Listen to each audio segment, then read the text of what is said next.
The broadcast signal, stripped of all diplomatic niceties, slammed into every receiver in the Sol system.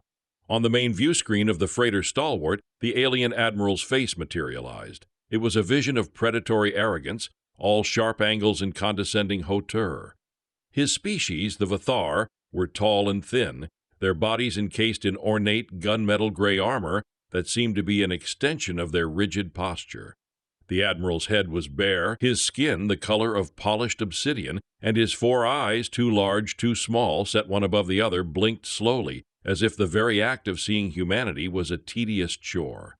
People of Sol 3, the admiral's voice was a deep, grating baritone, translated into perfect, contemptuous English. I am Grand Admiral Corval of the Vithar Coalition. Your presence in this sector is tolerated, barely. Your clumsy, polluting vessels have been an eyesore on our trade routes for generations. He gestured dismissively with a 3-fingered hand. The view behind him shifted, showing a live feed of the human fleet. It was a pathetic sight. 100 ships, all bearing the design philosophy of bulk freighters. Functional, graceless, and slow. They were bulbous, asymmetrical things, their hulls scarred with micrometeoroid impacts and stained with the residue of atmospheric entries. Against the velvet blackness of space, dotted with the sharp, lethal Vithar warships, they looked like a scattered herd of grazing animals that had wandered into a wolf pack's den. We have come to bring order, Corval continued, his lips curling into a sneer. Your world, this Earth, will be integrated into the Coalition as a protectorate. Your industries will serve us. Your people will learn their place. Your fleet, he said the word as if it were a foul taste, will power down its reactors and accept our boarding parties. You have 24 standard hours to comply. There will be no negotiation. There will be only your immediate and total submission. The broadcast cut out, replaced once more by the view of the Vithar Armada. It was a wall of blades and needles, 50 warships holding a tight blockade, their weapons ports glowing with contained energy. On the bridge of the Stalwart there was only silence. The space was functional, cramped, and smelled of recycled air and hot metal. It was the bridge of a working ship, not a warship. Captain Arthur stood before the screen, his hands clasped behind his back. He was a man built of stillness, his lean frame motionless as he absorbed the Admiral's ultimatum. His gray eyes, sharp and analytical, betrayed nothing. The only sign of his age was the silver threading his dark hair at the temples, a stark contrast to the quiet, potent energy he projected. Well, came a dry voice from his left, he certainly has a way with words. Commander Eva Rostova, his first officer, stood at the tactical console, her arms crossed. Her dark hair was pulled back into a severe knot, emphasizing the sharp lines of her face and the intensity in her dark brown eyes. She tapped a finger against her bicep, a small, impatient rhythm that was the only outward sign of the thoughts racing behind her gaze. He believes what he's saying, Arthur said, his voice calm and low. He sees what he expects to see, a flock of sheep ready for shearing. Their fleet posture confirms it, Eva reported, her eyes scanning the data flowing down her console. Shields are at 80%.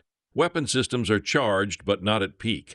They've deployed a standard blockade pattern, confident we have no way to run and no ability to fight. They're not just arrogant, sir. They're lazy. Arthur allowed himself a small, cold smile that didn't reach his eyes. Laziness, born from a century of unopposed expansion. They've never had a real war. They've only had conquests. He turned from the screen, his gaze sweeping over the bridge crew. They were all preternaturally calm, their faces set with a grim, focused resolve. They were not panicked merchants. They were professionals waiting for their cue. They've mocked our ships for 50 years. They've called us scavengers, primitives, a minor species cluttering up the space lanes with our rust buckets. He paused, letting the weight of those insults settle in the recycled air. 24 hours. It's more than we needed. He looked at Eva, his expression unreadable but for the glint of steel in his eyes. Commander, begin the sequence. I want every station reporting readiness within the hour. Let's not keep the Admiral waiting. Eva's impatient tapping ceased. A flicker of something fierce and triumphant lit her gaze. Aye, Captain, she said, her voice crisp with purpose. Initiating the shedding protocol. It's time to take off the work clothes. The corridors of the Stalwart were designed for deception. To any visitor, they were the grim, utilitarian passageways of a cargo hauler. The walls were scuffed gray with exposed conduits and chunky, pressure-sealed hatches. The lighting was a flat, functional white, but beneath that drab skin, it was a different story. Arthur's boots made no sound as he walked, their soles absorbing the vibration of the deck plating. The silence itself was a weapon. There was none of the clatter and hum of a civilian vessel, only the low, thrumming heartbeat of a predator at rest.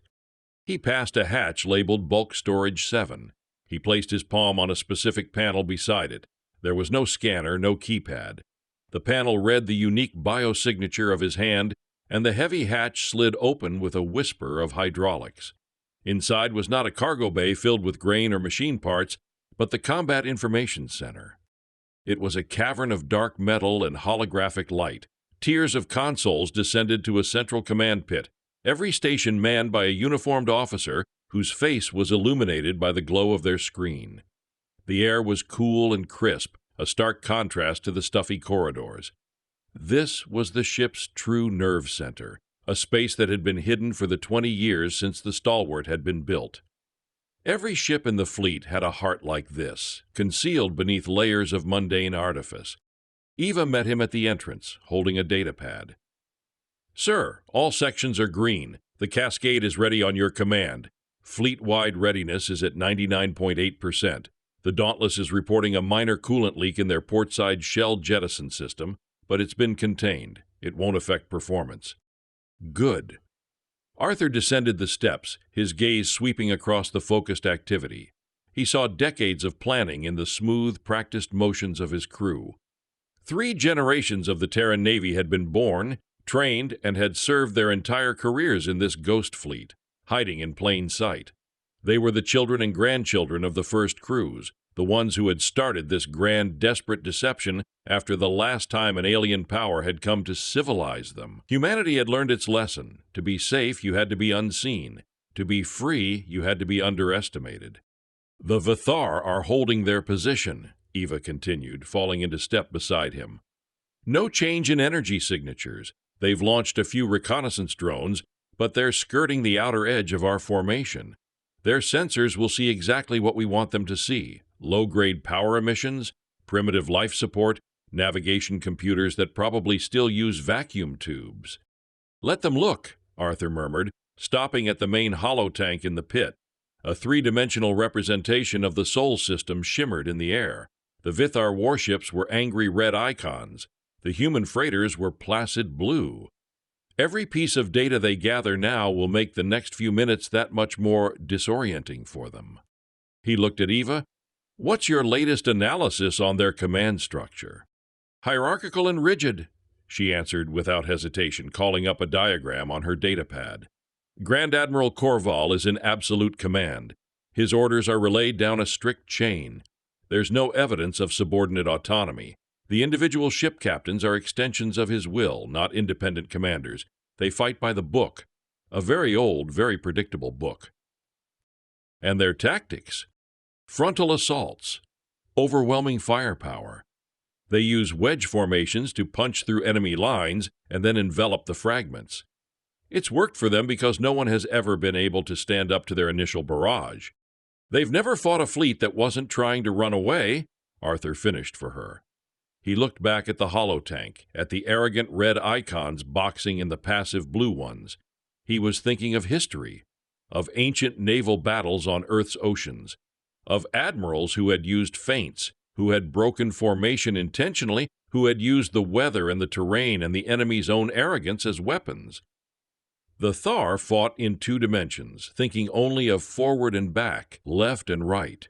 Humanity had learned to fight in 3, and their tactics were born from the chaos of 1,000 different wars. "Sir," Eva said, her voice dropping slightly, "the psychological profile we've built on Korval suggests he will not react well to being surprised. His pride is a significant vulnerability." "It's not a vulnerability, Commander," Arthur corrected her gently, his eyes fixed on the red flagship at the center of the Vithar formation.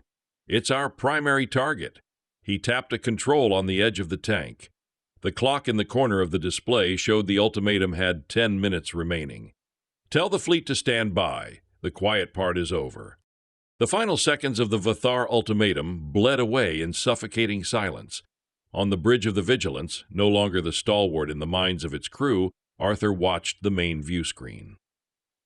The Vathar flagship, the Imperious Wrath, sat at the heart of its armada, a monument to hubris. Its energy signature was beginning to fluctuate, a clear sign that its weapon ports were cycling to full power. Korval was preparing to make an example of them.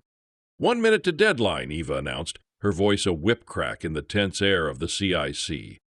Arthur stood in the command pit, his hands resting lightly on the railing of the holotank. He could feel the low thrum of the ship's true reactor, a beast that had been kept on a tight leash for 2 decades, its energy output carefully masked and vented. Now it strained against its containment, ready to be unleashed. 10 seconds, Eva counted down. 9, 8. Arthur looked at his crew. He saw the tension in their shoulders, the focus in their eyes. He saw the weight of generations of secrets, of a long, patient anger that had been nurtured in the dark. 3, 2, 1. The deadline passed. For a heartbeat, nothing happened. The Thar fleet remained motionless, a predator savoring the moment before the kill. A transmission request came in from the Imperious Wrath. "Let me hear it," Arthur said. Korval's sneering face filled the screen. "Your time is up, primitives. Your arrogance is astonishing. For this insult, your world will suffer. Your fleet will be scoured from the heavens. Let this be your final lesson." "Commander Rostova," Arthur said, his voice cutting through the Admiral's tirade with the chilling calm of an executioner. "Execute." "Aye, sir," Eva replied, her fingers flying across her console. "Cascade initiated, firing explosive bolts fleet-wide." A tremor ran through the ship, a deep, percussive shudder. On the main view screen, a sight of breathtaking transformation began. Across the entire human fleet, 100 ships began to shed their skin. Panels on the stalwart's ugly, bulbous hull blew outwards. Seams that had been invisible moments before fractured, venting streams of frozen gas. With a series of deep, resonant booms, the entire freighter shell broke apart, massive pieces of prefabricated metal and composite armor tumbling away into the void. And from within, the Vigilance was born. She was a thing of terrible beauty, a blade of polished midnight black alloy. Where the freighter had been lumpy and awkward, the warship was sleek and angular, a predator designed for one purpose. Banks of missile tubes slid from hidden recesses. Energy cannons, their barrels gleaming, emerged from armored ports. The ship's spine was a heavy magnetic accelerator cannon, a weapon humanity was not supposed to possess for another 3 centuries. And across the blackness of space, the same miracle was happening 99 more times. The entire merchant fleet, the galactic laughingstock, was shucking its disguise. 100 rust buckets became 100 state-of-the-art warships. Dreadnoughts, cruisers, and swift destroyers appeared as if from nowhere, their weapon systems coming online, their shields flaring to life with a brilliance that dwarfed the Thar's. The Vithar fleet was caught in a moment of collective paralysis. The red icons on the holotank flickered as their sensors struggled to process the impossible data. The number of hostile contacts had not just increased, their classification had changed from harmless to apocalyptic. On the main screen, Admiral Korval's face was a mask of disbelief. His 4 eyes were wide, his mouth slightly agape. The sneer had vanished, replaced by a dawning horror. Arthur stepped forward into the pickup range of his ship's transmitter. "Grand Admiral Korval," he said, his voice radiating a cold, absolute authority. "This is Captain Arthur of the Terran Navy dreadnought Vigilance. For decades you have mocked our people. You have dismissed us as irrelevant. You have trespassed in our sovereign territory and threatened our home." He paused, letting the silence stretch. The Terran fleet finished its transformation, moving into a fluid, interlocking battle formation.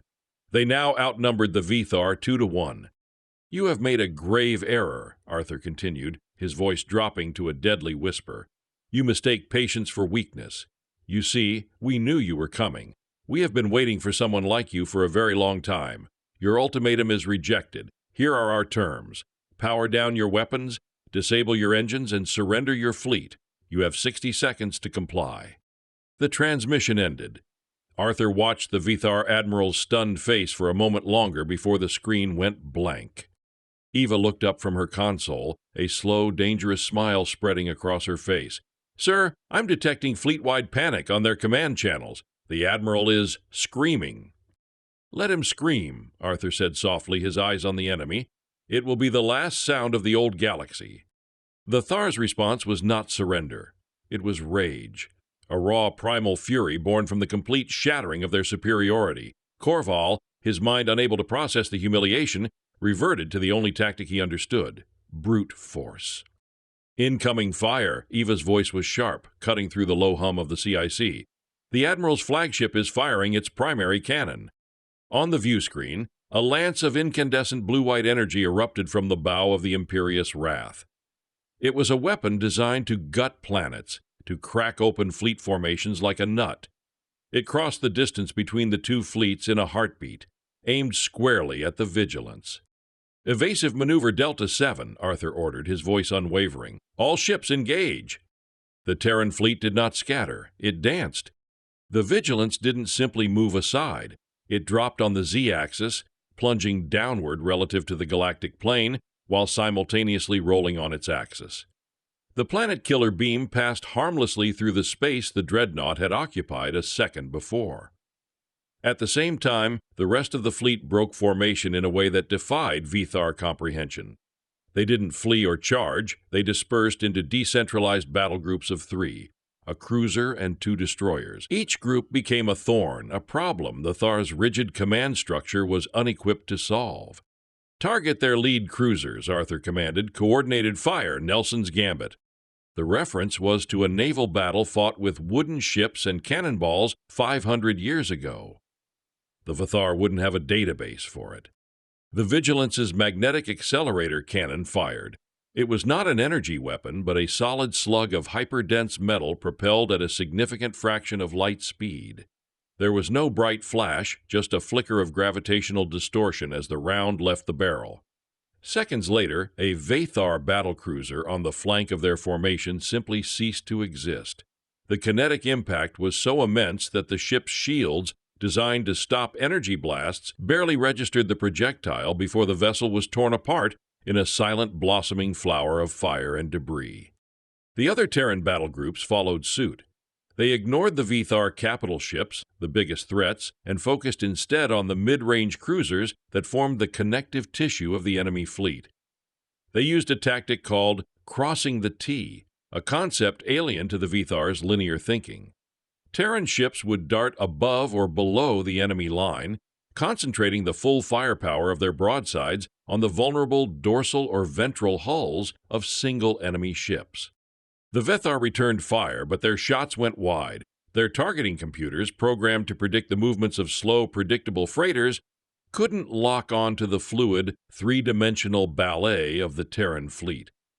The human ships moved like schools of fish or flocks of birds, anticipating each other's movements without a word of communication. It was instinct, drilled into them through thousands of hours of simulation.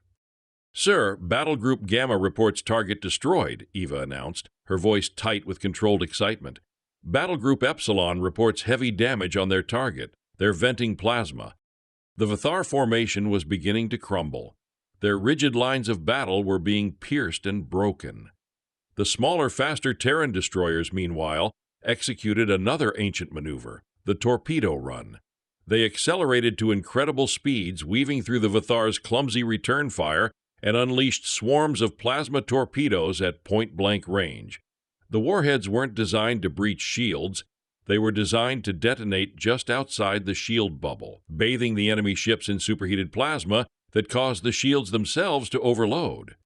One Thar cruiser, its shields flickering wildly, went dark. A moment later, its reactor core breached and the ship exploded in a blinding flash. The pristine, orderly Vithar armada was now a scene of chaos. Crippled ships drifted aimlessly. Debris fields created new navigational hazards. The comm channels were a cacophony of shrieking, panicked alien voices. Korval was ordering his fleet to regroup, to form a defensive circle, but he was giving orders for a battle that was no longer happening. The Terran fleet wasn't engaging him head-on. They were everywhere at once, a swarm of ghosts picking his forces apart piece by piece. Arthur watched the holotank, his expression as calm as a frozen lake. He wasn't just commanding a battle, he was conducting a symphony of destruction. He was using his enemy's weaknesses, their rigidity, their arrogance, their lack of imagination, as his primary weapons. This wasn't a fight, it was a lesson. "Commander," he said, his eyes noting a peculiar energy fluctuation from one of the damaged Vithar ships. "Get me a detailed analysis of their shield emissions. Focus on the harmonic frequencies. Something's not right." Eva's brow furrowed in concentration, her fingers dancing across her console. "On it, sir. Rerouting sensor feeds now." She paused, her eyes widening slightly as the first wave of data scrolled across her screen. "Captain, you need to see this. The resonance patterns are wrong. They're unstable." "Explain, Commander," Arthur said, his gaze fixed on Eva. He did not look at the main screen, where another Vithar cruiser was being systematically dismantled by a trio of Terran warships. The battle outside was a physical reality. The battle for information, for the single thread that could unravel everything, was happening right here in the CIC. Eva's hands moved with a furious, precise energy across her console, pulling data streams, layering them, running diagnostic comparisons. The air around her station seemed to crackle. "Sir, Vithar shields operate on a principle of layered harmonic frequencies. Each layer resonates at a specific frequency, and together they create a near-impenetrable energy barrier. Standard military tech, though theirs is more powerful than anything we've officially encountered." "But?" Arthur prompted, sensing the critical piece of information she was withholding. "But their control systems are a mess," she breathed, her eyes wide with dawning comprehension. "The energy modulation is sloppy. There are micro-fluctuations, harmonic dissonances, feedback loops that are being crudely suppressed by brute force energy dampeners." She looked up at him, her face pale in the holographic light. "They don't understand how it works, not fundamentally." She brought a diagram up on the main holotank, replacing the tactical display. It showed a complex waveform schematic glowing in emerald green. Overlaid on it was a second schematic, this one a chaotic, jagged red. "This green pattern is the theoretical model for their shield technology, based on our own research," she explained, her voice gaining speed and intensity. "It's elegant, efficient. The red is what their ships are actually producing. It's a chaotic, bastardized version. It's like someone trying to play a violin concerto by hitting the instrument with a hammer. They've got the power, but no finesse, no understanding of the underlying music." Arthur stared at the diagram, the implications washing over him. Decades of intelligence gathering, of watching the Vithar's relentless expansion, had painted them as technological titans. But it was a lie. "They didn't invent it," he said, the words falling like stones into the quiet of the CIC. "No, sir," Eva confirmed, her voice trembling with the enormity of her discovery. "They found it. This is precursor technology, from some long-dead race. The Vithar have reverse-engineered it, but they've missed the subtleties. They've replicated the machine, but they don't understand the science. It explains everything." "Their tactical rigidity," Arthur murmured, the pieces clicking into place. "Their lack of innovation. They can't adapt because they can't truly create. They only know how to copy." A Vthar destroyer, attempting a desperate, full-power turn to engage a Terran attacker, suddenly convulsed on the main view screen. Its shields flared violently, turned a sickening shade of purple, and then collapsed inward, crushing the ship's hull before its reactor went critical. "That's it," Eva said, pointing at the screen. "Their systems are inherently unstable. When they push their reactors for high-energy maneuvers, they risk a feedback cascade. The brute force dampeners can't handle the strain. That ship wasn't destroyed by our weapons, sir. It destroyed itself. The greatest power in this sector of the galaxy was a fraud, a paper tiger with stolen claws. They had built an empire on technology they barely understood, their dominance a function of its raw power, not their mastery of it. And humanity, the patient, observant primitives, were the first to see the fatal crack in the foundation." A slow, predatory smile touched Arthur's lips. It was a genuinely terrifying sight. The battle was already won, but now he had a way to end it, not just decisively, but elegantly. He would not just break their fleet, he would break the very source of their power. Commander Rostova, he said, his voice imbued with a new, chilling purpose. You said it was like they were playing a concerto with a hammer. I think it's time we showed them what a real orchestra can do. He turned to the communications officer. Get me a fleet-wide channel, all ships. I have new orders. The nature of the war had just changed. It was no longer a battle of shells and lasers. It was about to become a battle of ideas. All battle groups cease kinetic and energy attacks. Arthur's voice was a calm, steady river flowing through every Terran ship's communication system. Repeat, disengage all conventional weapon systems. Maintain evasive maneuvers but reconfigure main power. I want all non-essential systems diverted to sensor arrays and broadcast emitters. The order was bizarre. To stop shooting in the middle of a winning battle was counterintuitive, almost insane. But across the fleet, 100 captains and their crews complied without question. They trusted the man who had led them out of the shadows. Missile tubes were sealed, magnetic accelerators powered down, and laser cannons retracted. The fierce incandescent light of battle began to die down, replaced by an eerie quiet. In the CIC of the Vigilance, Eva was orchestrating a new kind of war. Her station was no longer a tactical map of weapons and targets, but a complex multi-layered display of frequency analysis, energy wave propagation, and harmonic modeling. We have the core resonance frequency isolated, sir, she reported, her focus absolute. It's a prime number, an elegant bit of mathematical engineering. The Vathar are piggybacking dozens of secondary frequencies onto it, but they're not in phase. That's the source of the instability. They're creating dissonant chords. Then we give them a dominant chord they can't ignore, Arthur said. Can you craft a broadcast signal that will overload their dampeners? Something that will introduce a resonance cascade they can't suppress. I can do better than that, Captain, Eva replied, a manic gleam in her eyes. Their system is designed to absorb and dissipate incoming energy attacks. That's why their shields are so strong. But it has a flaw. If we send them a signal that mimics their own core frequency, but with a slight modulated delay, a phase shift, their systems won't recognize it as an attack. They'll interpret it as a friendly signal, an echo of their own power source. She brought up a new simulation on the holotank. A green wave, representing the Terran signal, approached a red wave, the Vthar shield. Instead of bouncing off, the green wave merged with the red one. The shield emitters will try to absorb it, Eva explained, but because it's out of phase, it won't integrate. It will create a feedback loop. The more energy they try to absorb, the stronger the dissonance becomes. It's like a singer trying to match a note that's being played deliberately flat. The singer's own voice becomes the source of the discord. We're not attacking them, sir. We're going to make them tear themselves apart. Arthur watched the simulation. The combined wave began to oscillate violently, growing in amplitude until it shattered into 1,000,000 points of chaotic light. It was beautiful. It was diabolical. Make it so, Commander, he said softly. Broadcasting the master frequency now, Eva announced, her hands flying over her controls. Fleet-wide emitters are synced on my mark. She took a deep, steadying breath. 3, 2, 1, mark. There was no sound, no flash of light. From the outside, it looked as if the Terran fleet was simply holding its position, a silent, menacing audience to the Thar's confusion. But in the invisible spectrum of energy and frequency, a new symphony had begun. A single, pure, resonant note, broadcast from 100 synchronized emitters, washed over the Vathar armada. It was a signal of pure information, a Trojan horse made of mathematics. Aboard the imperious Wrath, Admiral Korval was bellowing at his subordinates. Why have they stopped firing? What are they doing? Report!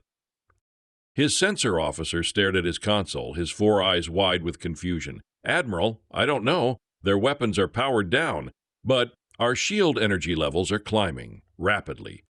Climbing how? It seems to be spontaneous, a feedback loop from the primary emitters. The dampeners are at maximum, but they can't contain it. The first sign of what was happening was subtle. A flicker in the lights on a Thar cruiser's bridge. Then a high-pitched whine began to emanate from the ship's own hull. The crew looked around in alarm, not understanding that the attack was coming from within. Their own shields, the very source of their strength, were now poisoning them. The pure, relentless note from the Terran fleet was a catalyst, turning the Thar's stolen power against itself. It was the universe's most brutal form of irony, delivered with mathematical precision. The first Vithar ship died not with a bang, but with a shudder. The cruiser that had been struggling with flickering lights and a strange hum suddenly convulsed. Its shield, which had been glowing a steady, angry red, flashed bright violet and then collapsed. But it didn't just dissipate. It discharged its stored energy inward. Arcs of raw power, thick as a man's arm, lanced across the ship's hull, slicing through armor and bulkheads. Internal explosions blossomed along its spine. The ship went dark, its reactors snuffed out by the catastrophic power surge from its own defensive systems. It was now a cold, dead tomb, adrift in the battlefield. Aboard the Vigilance, the crew watched in stunned silence. There was no cheer, no cry of victory. The sight was too strange, too unnerving. It was a bloodless, silent execution on a scale that was hard to comprehend. "It's working," Eva whispered, her voice a mix of awe and horror. "The cascade is self-sustaining now. Even if we stop broadcasting, their systems are in a runaway feedback loop." The effect began to spread through the Vithar fleet like a contagion. On another ship, a destroyer, the weapon systems overloaded. Its laser cannons fired spontaneously, not into space, but back into the ship's own superstructure. It tore itself to pieces in a mad frenzy of self-destruction. A larger battlecruiser's navigation system failed. Its maneuvering thrusters fired at random, sending the massive vessel into an uncontrollable spin. It tumbled through the formations of its sister ships, a multi-ton wrecking ball of dead metal, causing chaos and panic. Panic was the key. The Vithar crews, who had begun this fight with absolute confidence, were now trapped on ships that were actively trying to kill them. They didn't understand what was happening. To them, it must have seemed like their ships had been possessed, cursed by some malevolent, unseen force. They had no enemy to shoot at, no threat to counter. The monster was in the house. On the imperious wrath, Admiral Korval watched his fleet die around him. His officers were screaming reports of system failures, of cascading overloads, of shields that were turning into weapons. His perfect, invincible armada was dissolving into a scrapyard of ruined vessels before his eyes. The rage had left him, replaced by a cold, hollowing dread. This wasn't a battle. It was a form of technological exorcism. "Sir," Eva said, her voice steady but her knuckles white where she gripped her console, "we're registering multiple reactor core breaches across their fleet. The chain reaction is accelerating." Arthur watched the holotank. The red icons representing the Vithar fleet were blinking out one by one. Some simply vanished. Others turned a sickly gray, denoting catastrophic system failure. The orderly lines of the Vithar armada had been replaced by a chaotic debris field, pocked with the silent, expanding fireballs of dying ships. The most powerful military force in the sector had been rendered impotent in under 10 minutes without a single Terran kinetic round being fired. It was a complete and total rout. The remaining Vithar ships, those whose systems hadn't yet collapsed, began to break formation and flee. But there was nowhere to go. Their FTL drives, reliant on the same unstable power cores, refused to engage. Some that tried were consumed by a flash of blue-white light as their engines tore them apart. They were trapped, beaten. Of the 50 Thar warships that entered this system, Eva reported, her voice flat, we now count 34 destroyed or catastrophically disabled. 12 are adrift and powerless. 4 are attempting to flee on sublight thrusters. The Imperious Wrath is among those adrift. Its power core is fluctuating wildly. Arthur looked at the flagship, a wounded beast surrounded by the ghosts of its pack. Korval had come to Sol to teach the primitives a lesson. Instead, his entire civilization had been given one. That pride, that towering arrogance, had been the fulcrum upon which their own might was used to break them. Humanity hadn't just won a battle, they had invalidated a galactic superpower. He could have destroyed them all. A few volleys from the fleet's accelerators would have turned the remaining ships to dust. But that wasn't the point. Annihilation was easy. A lesson had to be precise. It had to be remembered. "Target the Imperious Wrath," Arthur ordered. His voice was quiet, but it carried the weight of finality. The crew tensed, expecting the kill order. "With what, sir?" the weapons officer asked. "Point defense cannons," Arthur replied. A surgical strike. I want to talk to the Admiral one last time. Admiral Korval stood on the bridge of his dying ship. The ornate chamber was a wreck. Consoles sparked, holographic projectors were dark, and the air was thick with the acrid smell of burnt wiring. Emergency lights cast long, dancing shadows, making the terrified faces of his bridge crew look like ghouls. His fleet was gone. His power was a memory. All that remained was the hollow shell of his pride. And then a new emotion began to burn through the dread, a final, defiant spasm of hatred. He would not be captured. He would not be put on trial by these creatures. He would have his vengeance, even if it was his last act. "Helm," he bellowed, his voice raw. "Divert all remaining power to the main engines. All of it. Ramming speed. Target the lead human vessel." The helm officer stared at him, his 4 eyes wide with terror. "Admiral, the core is unstable. A maneuver like that will tear us apart." "Then we will die as warriors," Korval roared, shoving the officer aside and seizing the controls himself. "For the glory of the Coalition." He slammed his hand down on the throttle. The imperious wrath groaned, a deep structural protest from a body being pushed beyond its limits. Slowly, ponderously, the massive dreadnought began to turn, its bow aligning with the Vigilance. It was a final act of suicidal spite, a wounded animal's last charge. On the bridge of the Vigilance, the mood was grim. "Sir, the flagship is on a collision course," Eva reported, her voice tight. "Velocity is increasing. At this rate, impact in 90 seconds. "Their core is going to breach the moment they hit us," the engineering officer added. "The explosion will take us with them." The crew looked to Arthur. This was the moment for overwhelming force, the moment to fire the main cannon and obliterate the threat. Arthur watched the approaching ship on the main screen. It was a pathetic, magnificent sight, a testament to the destructive power of pride. He could end it. He could atomize the imperious wrath and the arrogant admiral who captained it. But destruction was a blunt instrument, and Arthur was a surgeon. "Weapons officer," he said, his voice as calm as if ordering a course correction. "Target their bridge. Use only the forward point defense array. Pulse fire. I want you to disable them, not destroy them. Cut the head off the snake." The weapons officer blinked. "Sir, the point defense cannons are for stopping missiles, not for ship-to-ship combat. Their accuracy at this range is sufficient," Arthur finished for him, his eyes never leaving the screen. "I have confidence in your abilities, Lieutenant." The lieutenant swallowed hard, but his hands flew across his console. The point defense system was a network of small, hyper-velocity railguns designed to create a wall of flak to intercept incoming ordnance. Using them for a precision strike at this range was like trying to perform calligraphy with a machine gun. "Target locked," the officer announced, his voice tense. "Ready to fire on your command." The imperious wrath grew larger on the screen, a mountain of metal hurtling towards them. 60 seconds to impact. "Fire," Arthur said quietly. There was no deafening roar, only a series of sharp, metallic snaps. From the bow of the Vigilance, a stream of tiny, hyper-velocity projectiles, each no bigger than a human thumb, shot across the void. They didn't glow. They were simply a swarm of invisible needles, moving too fast to be seen. Aboard the imperious wrath, Korval gripped the helm, a mad grin on his face. He was seconds from his final glorious act of defiance, and then his world ended. There was no explosion, just a sound like 1,000 pebbles striking a metal roof at once.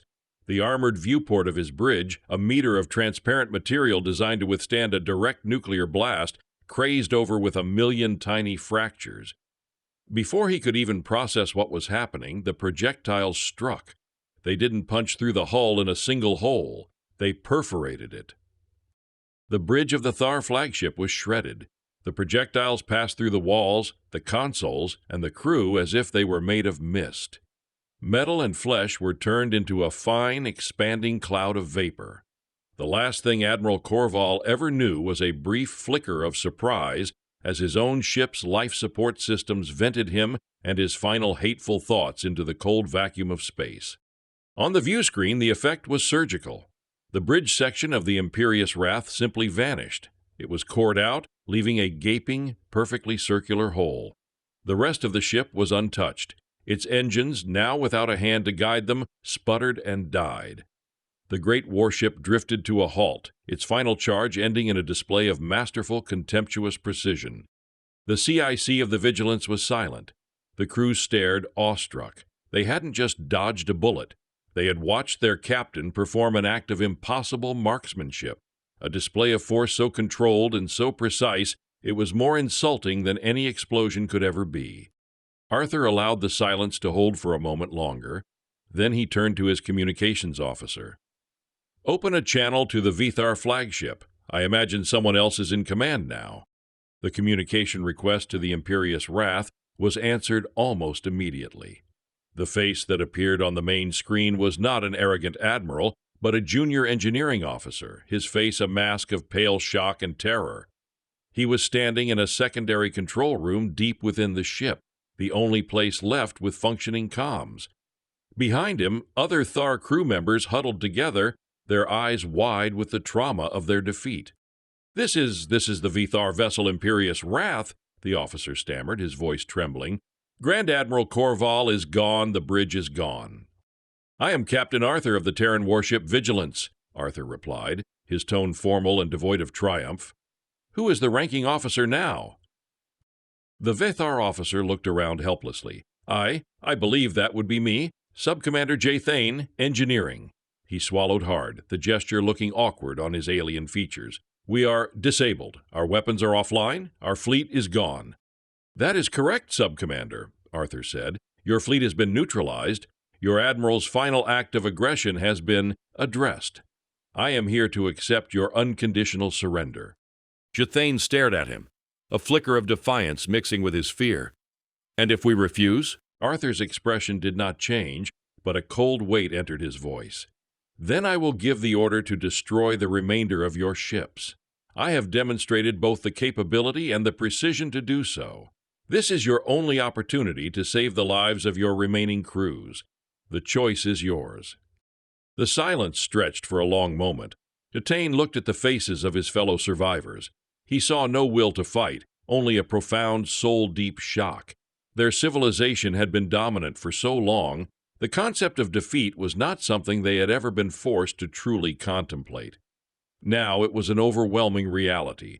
He bowed his head, a gesture of submission that was clearly deeply ingrained in his culture. "We surrender," he said, the words barely a whisper, "unconditionally." "A wise decision, Subcommander," Arthur said. He turned to his own crew.